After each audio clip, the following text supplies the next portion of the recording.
What's up, guys? Welcome to Movie Importance Flashback Reviews, where we take movies from our past, break them down, and tell you what we think about them. As always, if you like what you see, remember to rate, subscribe, check out the YouTube channel, Facebook, and Twitter. Email edlapolo113@gmail.com if you have any questions.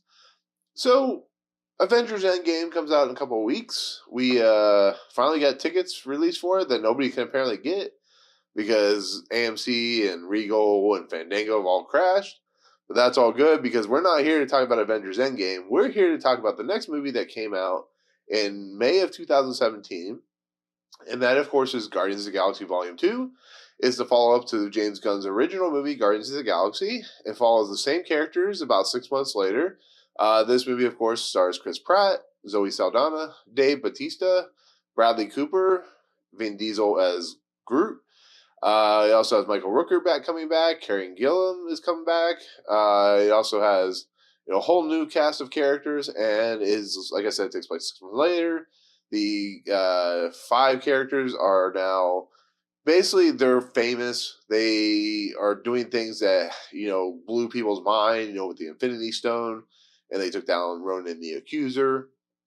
And so what they're doing here is they are protecting these little batteries for the Sovereign group, and they're successful with that. They go meet the Sovereign, and they leave. They're doing their thing as usual for Guardians of the Galaxy. And of course, Rocket, being a kind of snide, kind of greedy, whatever you want to call him, he steals a couple batteries. The Sovereign go after him.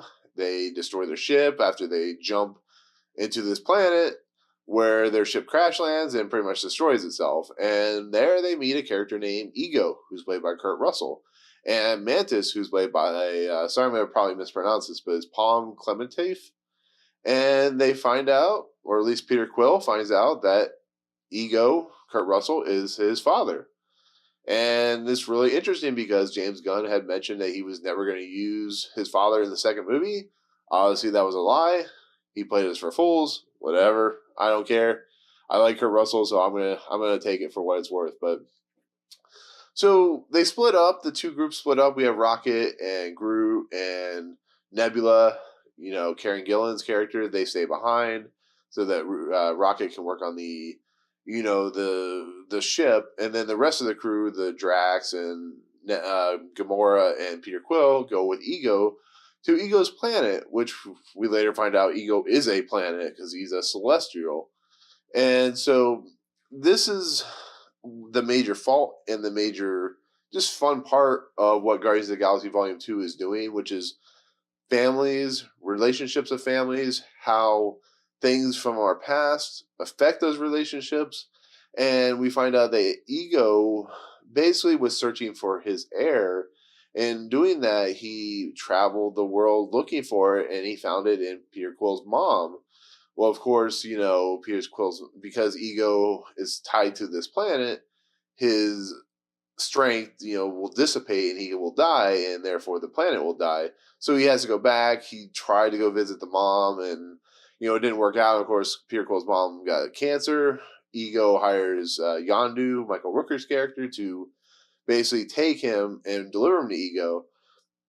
And it's all well and good, everybody's having a good time. Gamora, though, is kind of iffy. This doesn't make any sense to her. Why would Ego wait so long to do this? And on the other side, we have Yondu, who is now exiled from the Ravagers for hiding Peter Quill for so long, for basically taking care of him and making him a Ravager himself.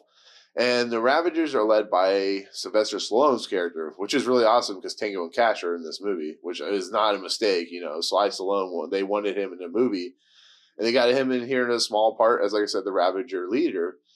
And he's like, you're exiled and you lost and you'll never get a funeral, and, you'll never get the Ravager funeral, and so on and so forth. And so Yondu goes on a quest with his Ravagers, who are not liking what he's doing, to find Ego and Peter Quill and take them back, and try and get what they what they were left with. And so they're doing that. They travel to the planet that Rocket and Groot and Nebula are on. Nebula escapes because Groot gets scared because Rocket is basically captured by the Ravagers. And so she actually kind of becomes the leader, and the Ravagers, who are going to end up mutinying in this movie, Nebula blows off Yondu's hair that he controls the whistle with the arrow, and they mutiny and take over the ship and put Rocket and Yondu in a cage, and then make torture Groot. So we have that story going on, and it really plays out to that there's going to be a prison escape. All the Ravagers are going to die because of the arrow. Yondu gets his new fin, uses the arrow to kill everyone. It's really a fun scenario, really fun, cool little scene.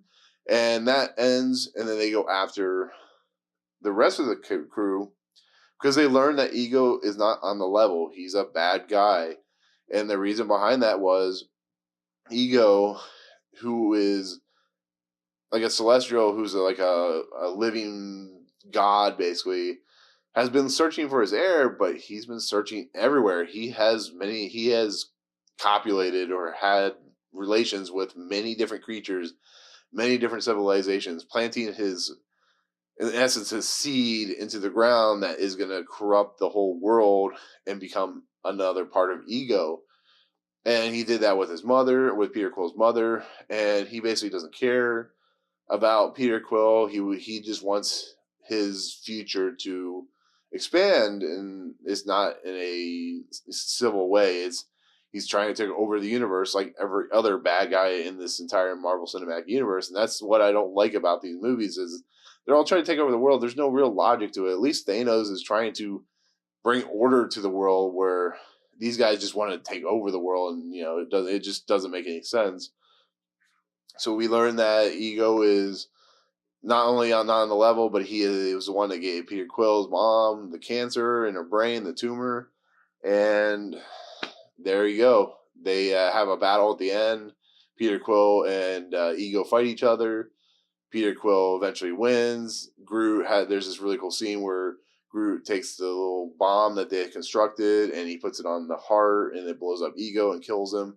And then just the stuff in between, like the fighting and just watching Ego as a planet, just try to destroy everyone and how they're reacting to it. It's a really cool scene.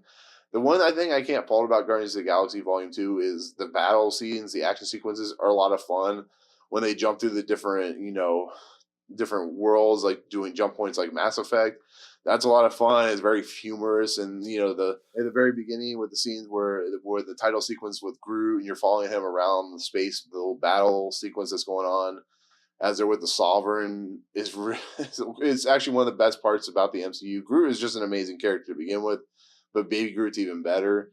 And when you see him dancing to Mr. Blue Sky from ELO, it's a beautiful sequence. It's well shot. It's well visualized, and it's just a whole lot of fun because you see all the other Guardians. But like I said, the visuals and the action can only take a movie like this so far because you have to have a decent story, and that's where Guardians of the Galaxy, the first movie, had was a decent story and a decent, fun set of characters. Here, yes, they're fun and they're entertaining. You have fun, but Peter Quill is too worried about a father. He's not worried about the fact that Yondu is technically his real father. Yondu saved him from Ego because Ego is basically going to corrupt him to take over all the worlds. He's going to use his essence, basically, his godlike situation. And it's kind of nice to see how, the Guardians of the Galaxy, as Drax puts it at the end, are a family. They're a lifeblood. They're going to be there for each other through thick and thin. And thankfully, they bring in Mantis, who's going to be part of that family.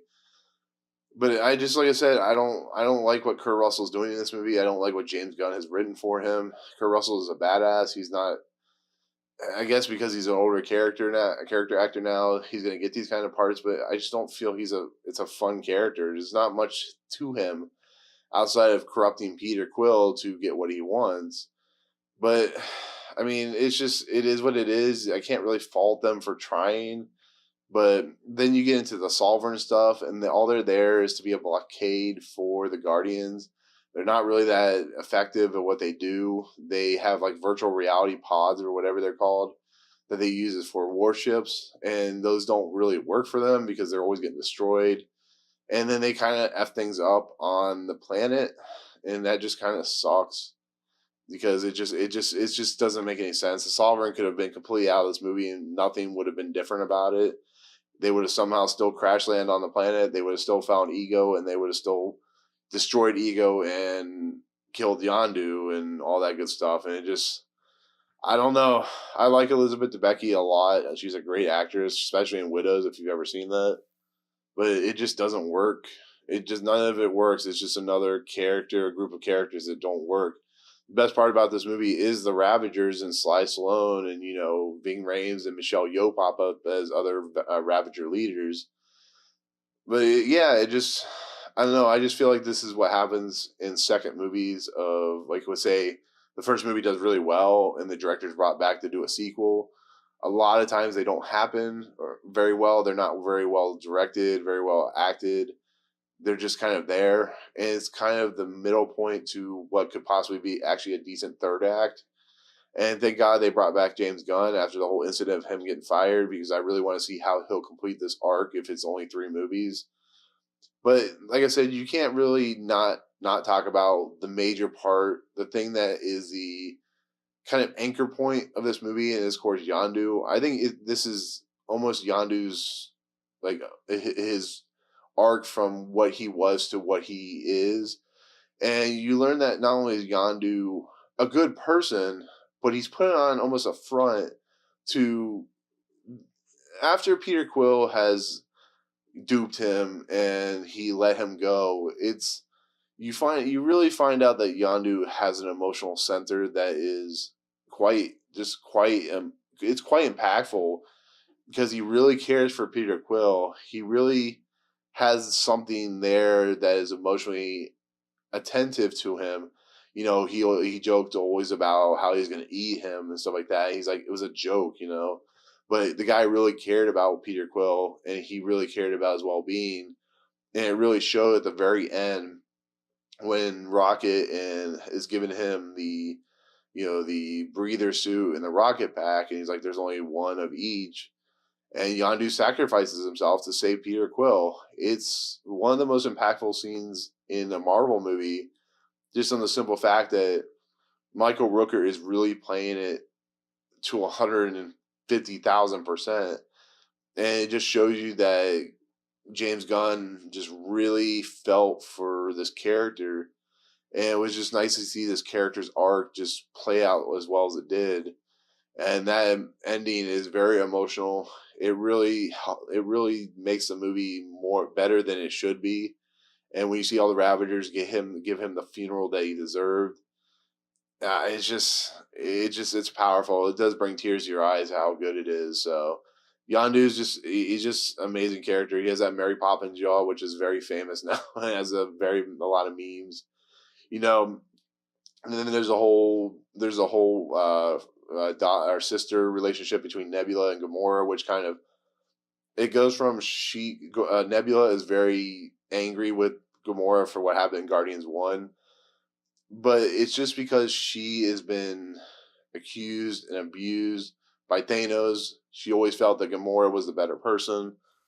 And one of the most heartbreaking moments of this movie is when Nebula basically tells her story about how every time they fought, when Nebula would lose, Thanos would do something to her body, whether it would move an eye, her brain, her arm, and he basically turned her into a robot to make her more of a effective fighting machine. And dude, it's heartbreaking. It's really sad. Nebula was abused, and that's a really powerful thing to talk about. Gamora didn't understand why Nebula was the way she is. Guys, Thanos is not a good person. Yeah, he has an emotional center during Infinity War, but what he was doing to Nebula, what he was doing to Gamora,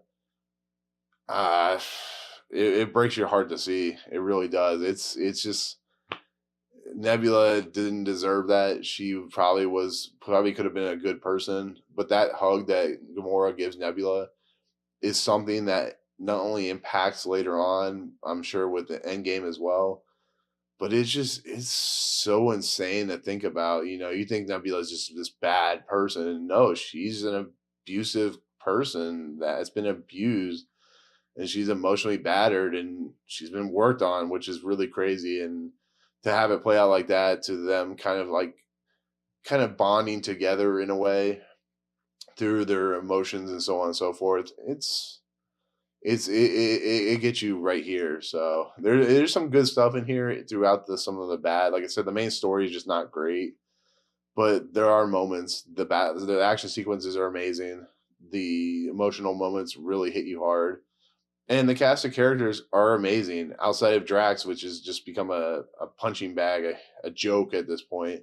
There was never really going to be a great arc outside of the first Guardians when you find out about his family, but he just becomes the joke center that plays out even in Infinity War, and it's funny. Don't get me wrong, but I just think they could have done better with David Bautista's character. So, but like I said, it's still a good movie. It's way better than some of the other stuff that's come out, like with Age of Ultron and Thor: The Dark World and Iron Man 2. But it's never going to be high on my list because Guardians of the Galaxy was such a high moment of the MCU that it's hard to top in essence. So, but there you go. That's my take on Guardians of the Galaxy Volume 2. I hope you enjoyed. Comment below what you think. What do you think about Guardians of the Galaxy Volume 2? What do you like about it? What you don't like about it? Where would you put it on your list of the 22 movies that are coming out? And with that, we're going to go ahead and head out. Good luck on getting your Avengers Endgame tickets because it's impossible at this moment, at least at the time of this recording. But otherwise, we'll see you guys in the next video. Peace out. What's up, guys? Thank you so much for checking out Movie Emporium. I really appreciate it. If you want to, go ahead and hit the subscribe button. Hit the notification button and the bell at the top. Find out what's coming next for Movie Emporium. Also, check out these 2 videos. They're amazing. I think they're awesome. I think you'll enjoy them too. But otherwise, thank you so much for watching, guys. We'll see you next time.